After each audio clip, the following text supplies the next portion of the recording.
Good morning, everybody. This is Dr. Jane Kaspowicz, your co-host with functional strength specialist Dominic Perillo, and our special guest Dan Sullivan from CrossFit The Rack in Paramus.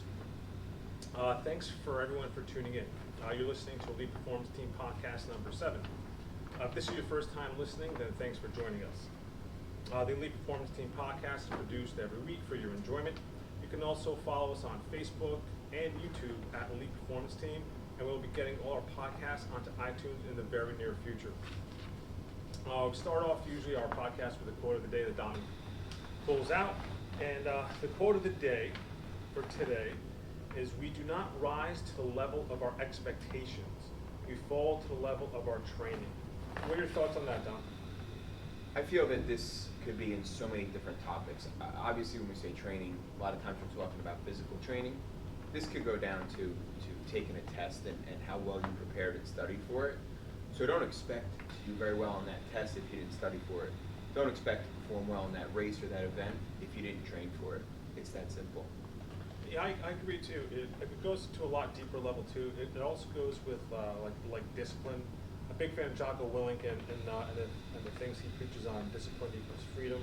The whole idea of when you start your day super early, like 4 o'clock in the morning, you start doing some meditating, reading, train your brain, then train your body, then that level brings up your training. And like you said, it's not just physical training, but it's, mental training, getting your mindset right. That's going to take you up to that level of your expectations and even far exceed it. A lot of people don't, especially on the weekends. People sleep in late until like 9 o'clock, 10 o'clock. In your case, we're up by like 4 or 5 o'clock in the morning. You've done a ton of stuff before the sun even comes up. This way, we're training every single day. Dan, why don't you tell us a little bit about yourself and a little bit about your background history and what got you into training, being a coach, and opening up the rack over there in France? That's a lot of information all at one time, I think. So I kind of stumbled into working in the industry. I'd always been a fan of working out, or I should say I'd been a fan of it since I think my sophomore year of high school. Might have been before that. My parents had bought me a home gym set when I was in junior high school, so I guess it predates even that. But graduated from college in '98, thought I was going to take a year off and go to law school.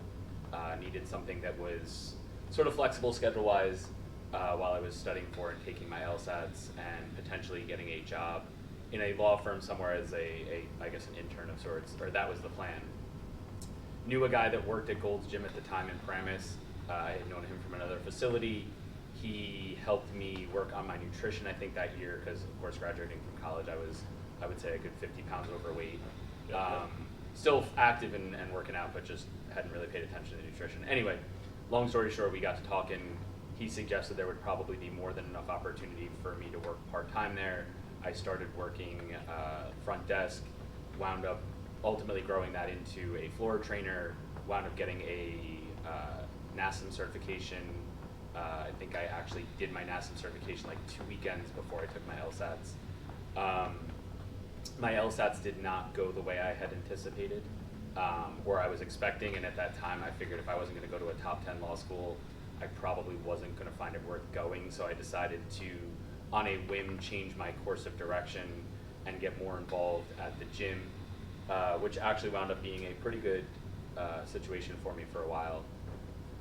Left there, however, a couple years later, worked in finance for the better part of 4 years while still working in fitness part-time.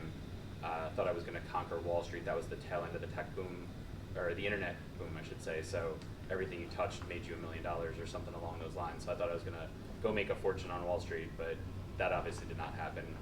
But it did give me an opportunity to realize that I enjoyed fitness to the extent that I did, and that I really had a passion there as opposed to the traditional 9 to 5, and wound up migrating back into fitness full-time. And after about, I guess it was 2008, I left Gold's Gym for the better part of 2 years to go work at the gym in Englewood. I was kind of convinced that it was an all-around better situation. The reality is it was the same thing with just a different facade. And shortly thereafter, Gold's Gym expanded their footprint into an area immediately adjacent in the same warehouse complex. They had a large footprint that was going unused. I approached them about the prospects of whether they'd like to do something like a CrossFit style program. They were quite receptive at the time. One thing led to another, and 2010, it was actually July 4th of 2010, we officially started CrossFit The Rack. So that was the long circuitous explanation. Cliff notes will be available later. Now, what brought you onto the whole CrossFit scene? Because I think it's a fantastic activity. I think it's great. It gets people up and going, gets them moving. It's not relatively young. It's been around for a couple of years now, and it's got an occult following to it, which is fantastic. What got you onto the CrossFit ideology? Yeah, so I mean, I've, I guess, always kind of considered myself a contrarian. I have a tendency to argue even when I don't necessarily agree with the point I'm arguing, if that makes sense. So I like to play the other side of the coin, right? I feel like there's too much, what's the word I'm looking for? There's too much conformity in the world, whether that's in fitness, whether that's in social aspects, what have you. Like, I just feel like everybody's kind of following a certain script, and I felt like after, what was that, 2008, 2009, so I'd been in the industry for whatever it was, better part of 10 years. I would train people literally at some point in my career. I was training people probably close to 16 hours a day, and when I found the time to work out for myself, the passion for it had largely left me. Like, I didn't want to do back and buys, chest and tries, that sort of traditional bodybuilding, I guess, style routine, or what was so popular at the time. And so CrossFit opened up a newfound enthusiasm for me. One of the guys that was working at the gym in Englewood was a big proponent of it, although he grossly misapplied it. But he was the first person who kind of made me aware of it. And so I went at the time back into their archives. I think it went back as far as 2001. And I just started printing out. I'd go to my general manager's office and print out like hundreds of days worth of workouts. And things of that nature. But yeah, I do lift weights quite a bit still, but it's exactly like you said. I don't do like back and buys. I do basically, what do I feel like doing today? It's more like intuitive, like innately, like what do I feel like doing? Spending a lot of time on the bike working my legs a lot, so I'm not necessarily doing any kind of resistance training for my legs, but lots of upper body stuff, lots of functional strengthening stuff. And how about yourself, Dom? What are you doing besides just out there running because you're training for the Boston Marathon? So right now, the bulk of my training is all running. I am doing a lot of things core, a lot of stabilization work to be healthy and make it to the start line uninjured, hopefully. When I'm not specifically training for an event, I do a fair share of upper body work because I'm either always running or on the bike. But if I'm not training specific for an event, then it's not as important that I run X miles today or I run today, and so that's when I'll vary things. And I do very similar to you. How do I feel that day? I do like full body workouts. I'm a big fan absolutely. of those. A little bit, sometimes in a circuit style, other times more in a traditional lift where I'll do max lifts and then I'll do more muscular endurance lifts. So my rep range may go from 4 to 15 in that specific exercise. So right now, like I said, it's a lot of core, it's a lot of glute activation and lower leg things and lower leg exercises and static exercises like wall sits on the power plate, things like that, just holding the squat form, things of that nature to really just have my legs ready to go for this marathon. Yeah, and Dan made a great point too about CrossFit, how it's you're not doing the basic, regular, boring back and buys, chest and tries workout, like Monday's Universal Chest Day. Everybody does chest on Monday and then do tries. So the cool thing about CrossFit I like is there's a competitive part to it too, like you're posting the results of everything. And although I'm not participating in CrossFit, I also got kind of a little bit lazy with my cycling, and over like 2 years started developing all these leg cramps and spasms in my adductors and hamstrings to the point where I would drop to the floor. I would be in a restaurant, I'd drop to the floor because I had a massive hamstring spasm. And that's because I wasn't pushing it hard. And I finally realized that I was really going half-ass on the bike is when I rode with Dominic. I was like, me and Dominic did a Farm to Fork Fondo event over in Warwick. And we're riding up some big hills, you could call them mountains, I guess, and Dominic here is riding up a hill on this big chain ring standing up, and I was like, holy shit, you know? And then ever since then a couple weeks later, we were down the shore riding, And I could hold my own, but then Dominic pulled up next to me and we're riding, and we did like, I think like a 40, 50 mile ride that day. And I'm used to not pushing myself hard because I would just train alone. So then what would happen is I'm doing like good, comfortable 18 miles an hour. Dominic pulls up, and then we're doing like 20, which is significantly faster. And the entire time in my head, I'm like, holy shit, is he going to be doing 20 miles the entire way? And we did, and I was expecting to have massive spasms. Ever since that day, I've trained harder because I'm kind of competing now with what Dominic planted the seed in my head. I got to push myself a lot harder. And because now I'm a little bit more competitive, I haven't had one spasm whatsoever. And that's a great thing that you guys do over at the Rack. Not only are you guys competing and you're posting everything on the boards, but you're also hosting events too. Like, what's the event that you have coming up? Granite Games. Granite Games. Could you tell us a little bit about the Granite Games? So the Granite Games in the world of CrossFit has become what they're calling a sanctional. So it's an event at the championship level where the professional side of the sport will actually earn themselves the possibility of, I guess, graduating to the CrossFit Games as sort of the equivalent of the CrossFit Super Bowl, if you will.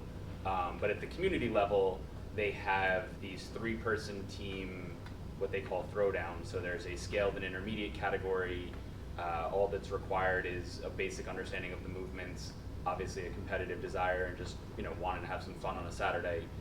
So it's pretty low key in that regard, but it does afford people at the smaller level, if you will, the opportunity to feel as though they were part of this championship series, if you will. So I guess it'd be almost the equivalent of some of these Roadrunner events that you can run in the city that help you qualify for the New York City Marathon if you do enough. But again, you don't have to do the marathon. You can just simply do these events and feel like you were part of this sort of championship experience. So it's a great way for the rest of the community, I guess what would be called sometimes like the non-fire breather, to have an opportunity to just test their mettle. Because in CrossFit, and I say CrossFit, I mean in functional fitness, whatever you want to call it, there's this idea that ultimately you want to sort of test your fitness every so often by partaking in a sport or an activity where you can actually see the fruits of your hard labor. So in theory, this is that outlet for people with the Granite Games Throwdown, is to sort of test their mettle. And how? What's the date of the Granite Games over there? It's September 14th. How do people find out about it? They can go to thegranitegames.com. I think it's like -- about the throwdowns. Either way, there's a menu icon on the granitegames.com website that they can find locations, and they can get themselves registered through there. Now, are you personally training too, like every day? You're working out a couple times a week? Yeah, so about that. I always say, like, I've envied people from the first day I ever worked in fitness who could take a bad day and channel it into the energy, the effort to want to go work out extra hard that day. And I think largely because I'm immersed in it all day, sometimes more than your typical 8-hour day, I tend to reject working out more often than I accept working out. So if I'm having a stressful day, I want to go take a nap, I want to go get a slice of pizza, I want to do sort of the things you would counsel people not to, right? So that's always been my Achilles heel. At the moment, I am training probably 5 days a week, most weeks. I have stopped doing much on Mondays because it tends to be just a busy day that I feel like if I add that pressure, like we were saying earlier, that anxiety of having to get a workout in, it kind of ruins the flow of my day. So I kind of take it day to day. For the most part, like I say, it's 5 days a week. I am not training for anything at the moment other than to pretty much not suck at life. Well, that brings up a good point. How do you find like the balance? Like you're an entrepreneur, you own the Rack, you're there that many hours, and you're still fit training. How do you find time for like personal life and doing personal things? Because that's one thing we're trying to explore with these podcasts too. Are these high achievers? How are they being able to run a business, train, and also have a personal life? So there's no such thing as balance, but how do you Agreed. find time for a personal life with all these other responsibilities that you have? So I've largely eliminated the personal life.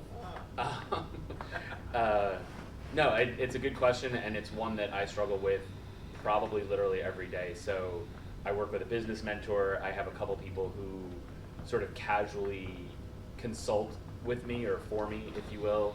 And it's a question I ask them a lot is, at the end of a given day, let's say I got to the gym this morning, probably about 6:30, I might get the luxury of leaving a little bit earlier today, but I, by default, bring my laptop home. I bring work home. I'll do an hour, 2 hours, depending on the rhythm I get into. It might be even more than that at night. I don't know what the metric is for determining if I've had a productive day, because there's always something in my mind. There's always that next something I feel like I should be doing. And when I leave work early, I get incredible anxiety about what I should be doing or what I'm missing, what I'm not doing. So I don't really have a good answer for that, because I don't probably have the kind of balance. In fact, I've been, I don't want to say ridiculed because that's probably too harsh a connotation, but I've definitely been made fun of for not doing enough. Like somebody will be like, oh, how was your weekend? I'm like, yeah, I didn't really do anything. I brought work home on Saturday, like I did some errands, and I spent Sunday doing work.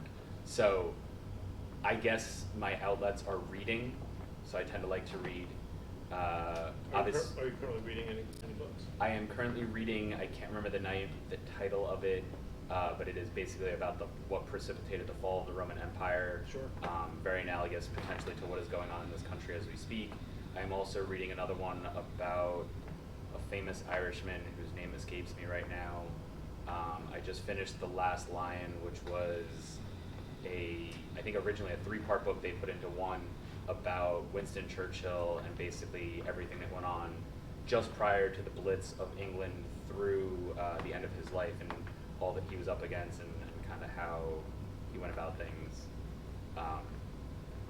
So I'm not reading anything of a very technical standpoint because I tend to find those books tough to digest sometimes. So I have to read, I usually have like 4 books going at the same time and I just have to kind of cycle through them. So I'm reading another one about making great experiences, but I can't remember. Again, I'm horrible with title names right now. But it's basically like what makes for that great experience for somebody either coming into your facility or somebody that you're working with, what's going to make the interaction memorable in the long term. Yeah, that's huge. It's the whole customer service experience. You have to go above and beyond their expectations as well. How about yourself, Dom? You reading any kind of books?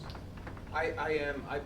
I had to kind of put my books aside. I am also studying a functional strength specialist certification, so it kind of sat my books on the side. But the one book I read every morning is by Jocko Willink.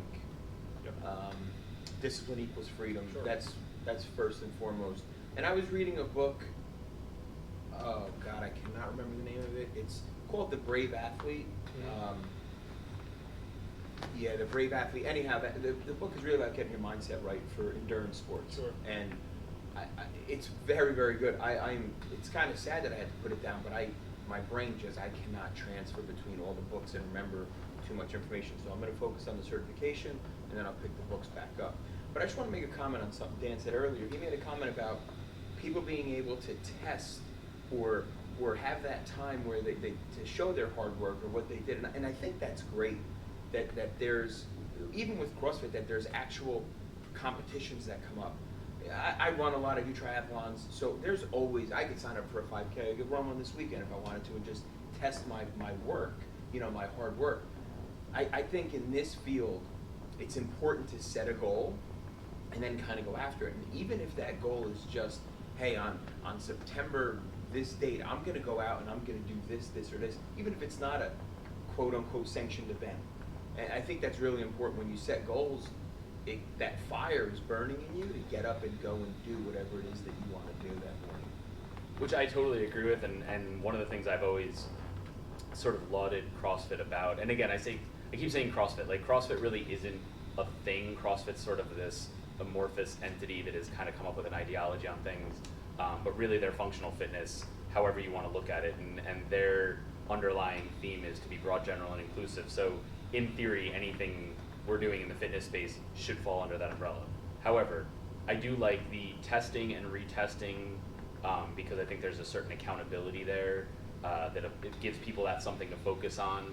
And I like the social comparative aspect. I do think that people tend to get more out of their fitness, as you guys were alluding to in the story earlier about the bike ride, when you're actually trying to either catch someone or keep someone at bay and you're trying to beat them. And the downside to that is it does sometimes backfire too. I mean, we've had people do events by us who, you always hope somebody's going to PR something or have a great experience, and they walk away saying, that was the worst experience of my life, I'm never going to do that again.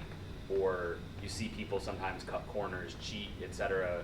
in these tests or retests or these fitness undertakings because they're so hyper concerned with how they're going to appear or look at the end of that event. If they're not on top, they're afraid that they're not going to be considered worthy or whatever the case is. So it's an interesting dynamic because you both have mentioned Jocko.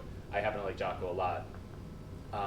But what I wonder is, does discipline really equal freedom for everybody, right? Like, you guys obviously have certain mindsets that you go into the day with. I probably have a different mindset that I go into my day with. Will the same kind of discipline work for all three of us, or does my lack of discipline prove to almost be discipline unto itself for sake of how my mind works?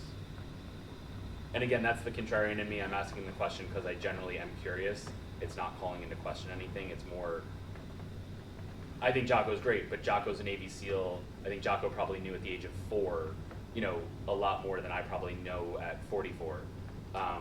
But he had that kind of focus, that kind of organization, that clarity of thought that I always describe my mindset, like I feel like my mind works in an ellipse, right? So I'm always kind of thinking 5 or 6 steps ahead, then I loop back and I kind of wonder if what I was thinking was the right thing. I get distracted, and I wind up going in a different ellipse, whereas other people that work with us are very good at that, like, all right, we do this, then we do this, then we do that, then we do that. I'm like, all right, I do this, then I do that, then I come back and do that, and then I do these, and does that make sense? You make an excellent point too.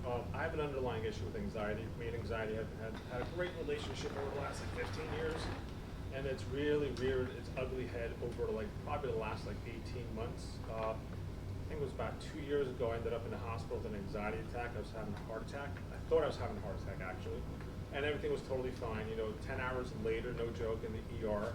There was also a bus accident the day I went in there, so they had all these patients. But 10 hours later, they did blood work, they did 2 EKGs. The doctor came in for literally, no joke, 20 seconds, said, "You're totally fine, you go home." I went to a sports cardiologist, and he did a whole bunch of different tests on me. He goes, "You're totally fine, you just have a little bit of anxiety going on."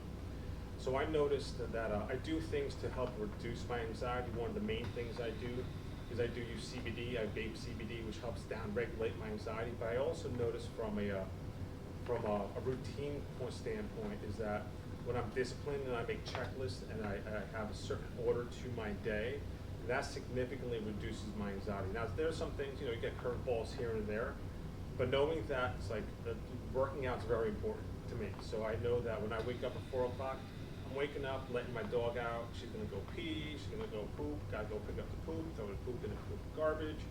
Then I got to make myself a drink. Then to make myself a triple espresso. Go downstairs, meditate, read my affirmations, write my gratitude journal, go exercise, go do some stuff around the house, and go train. Once I get all that done, I feel like I have a huge burden off my back. So I agree with you totally, 100% that we're all different, and maybe my discipline won't work for everybody. But for me, from functionally, especially with having underlying anxiety issues, having that discipline significantly helps me. What about yourself, Tom? I'm very regimented. I've always been. I definitely a little small touch of OCD. Just one question. Are Sure. you okay in your Normatec boots? Because last podcast you had a little bit of impingement syndrome in your groin. I had a really bad impingement syndrome in my groin, and today I'm a whole lot better. Hanging loose, you good? Hanging loose, Right. Nothing is being Sorry for compressed. interrupting, I just care for I appreciate that. So I definitely have a small touch of OCD in a sense that structure for me definitely keeps anxiety to a minimum, and when I'm structured, everything falls into place. I get things done. And that is the discipline for me. But that discipline starts the minute I wake up, right? I wake up, I hit the ground running. And there are days where I like to, if I don't have to be at work till 2 o'clock, and I have nothing to do, my kids are off for summer, I'm not setting an alarm. I'm waking up when my body tells me to wake up, but I'm gonna get the work done that I need to get done before I come into work. So yeah, we're definitely all different in that sense. And I agree with Dan 100% that everybody's discipline is different. And that's a beautiful part of it too, because you're coaching people at your facility. There's other coaches that look at things differently too, and that's what you need. You can't be shoving a square peg into a round hole. So different strategies for different people. What about nutrition? You guys do any kind of nutrition program? I know you do some personal coaching as well with that. Yeah, I mean, I have largely turned to the precision nutrition formula. I know at one point you were doing it. I don't know if you still are, but I just find that, again, so I don't know. My experience with nutrition coaching has been, I don't know how to describe it exactly. So when I first got into the industry and I was doing personal training and stuff like that, I don't know if you would remember Apex. Sure. Okay. So they had this whole menu planning thing, and there's been different iterations of that same kind of formula that I've worked with over time. And what I found 99% of the time was somebody comes in, they want you to tell them what to eat. You tell them what to eat. They go home, they don't eat what you tell them to eat. They come back for their weekly check-in. They tell you that they ate what you told them to eat, but they didn't see the progress that they wanted. And then you stare at each other because you know they're lying. They know you know they're lying. They haven't admitted to it, and it's a wasted interaction largely. So I have found personally that asking the vast majority of people to count calories or measure macros, stuff like that, for the vast majority of people that I've encountered, doesn't work that well. It works well in the short term. They're like, I'm dialed in. They can tell me literally how many grams of strawberries they ate that day. 2 weeks later, they could tell me, how many calories and all the pizza they ate, because they've kind of fallen off that wagon. So I find that micromanagement of those details becomes overwhelming for a lot of people. And as somebody had once said to me, like, if you can't floss your teeth for 30 consecutive days, chances are you're not going to have a lot of success with most nutrition strategies, because you are going to have some, I guess, regularity to what you're doing. And maybe this comes back to what we were just talking about with discipline. But it's a matter of, I like the more, what I describe as like 30,000 foot view from precision nutrition, where it's more, hey, let's eat till you just feel like you're more or less full, push the plate away, go walk around the house, have a glass of water, come back. If you're still starving, finish what's on your plate. If you're not, wrap it up and take it for lunch tomorrow. So I like the idea that it's habit-driven, knowledge-based as I describe it, and sort of an empowerment model. Instead of me telling a person what you should eat, because I feel like that's me imposing my values on you. Admittedly, from a positive standpoint, like, I've had success with this formula. I think you should do it. I want you to have the same success. But it's more encouraging people like, hey, look at your situation. You've got these couple things coming up this weekend or over the next month. What can you start planning now to help mitigate the negative consequences? So if you're going out for that special dinner, what can you do ahead of time to kind of prepare yourself so that it doesn't go completely off the deep end and is maybe 80% better than it would have been otherwise? So that's what I like about it. It seems like the people for whom it works, they get right into it. They've had great success. I've probably had just as many people tell me, hey, can you stop sending me like the daily emails, because I'm just not getting to them, and it's just one more email I have to worry about during the day. Sure. So clearly not a strategy that works for everybody, but I think from my vantage point, it probably jives most with my philosophy, if you will. And it's much more practical. It's much more conducive to the general population to succeed with nutrition as well. Because I do intermittent fasting workshops. I do fat adapted workshops too, and aren't getting people coming in and they're in some pretty bad shape to begin with, and they're like, I want to start intermittent fasting, and they just don't even know how to eat right yet at all. And they already want to do something. All right, fasting's fasting. It's been around for a long time, but you don't want to fast for 16 hours and for 8 hours you're going to eat shit the whole freaking day, and then that's not how you do intermittent fasting. It's about learning how to eat. I mean, because I did precision nutrition too. It's like you have to learn how to chew your food. Right. You need to know when to eat, how to eat your food, how to put your phone away when you're eating your food. So this way you have that present time consciousness, and you're mindful of you're literally taking in nutrients to fuel your body. That might be a little bit more in depth, but the practical approach is probably going to be the one that's going to work best for the most amount of people. As somebody who's high level training like Don himself, who's doing like marathons and Ironman, he's a stickler. I'll be honest. I had a piece. My wife, so we're going camping this weekend. We're doing an event over in Lancaster, Pennsylvania. I'm doing a farm to fork Fondo cycling event. So she made 2 banana breads and she freezes them, and she left to go do something. And I'm like, cut me a piece of bread. The entire time I'm thinking, my God, Don saw me. He'd be like, oh, my guy's eating carbs. But you know what? I'm not training for an event to win something or to enter the Boston Marathon like Dom's doing.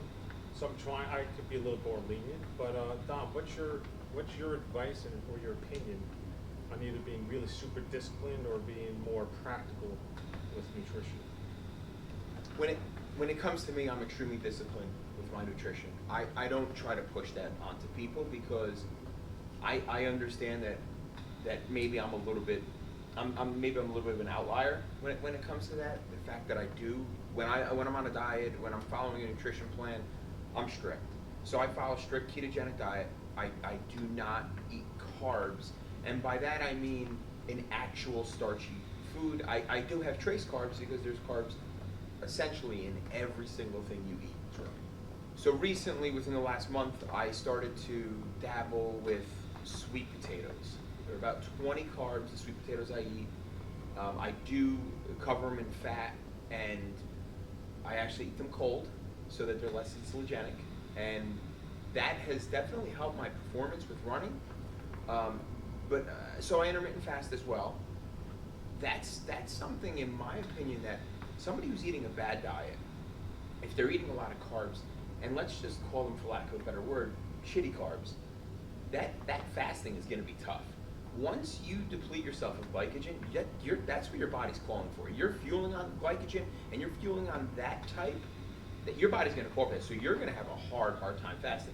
Me being fat adapted, I literally I could do one meal a day, and Sure. that fat is in my system. There's satiety there, so for me, it's much easier. And again, if you're eating low glycemic index carbs, you could probably roll into an intermittent fasting program. But that's just a challenge if your nutrition's way off. That's a serious challenge. Absolutely. Well, and I think it's a problem too that I think the three of us are probably outliers, maybe not in our discipline for nutrition respectively.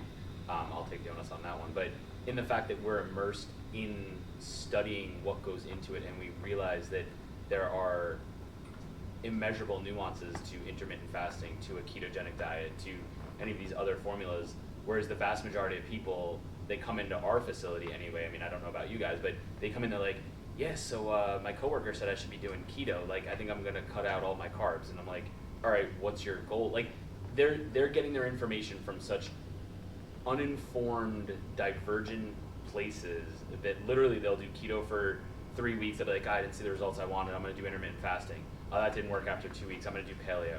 Oh yeah, no, that didn't work. I tried that, whatever. Like, people bounce around. There's so much information out there, and they're being hit with a fire hose of it.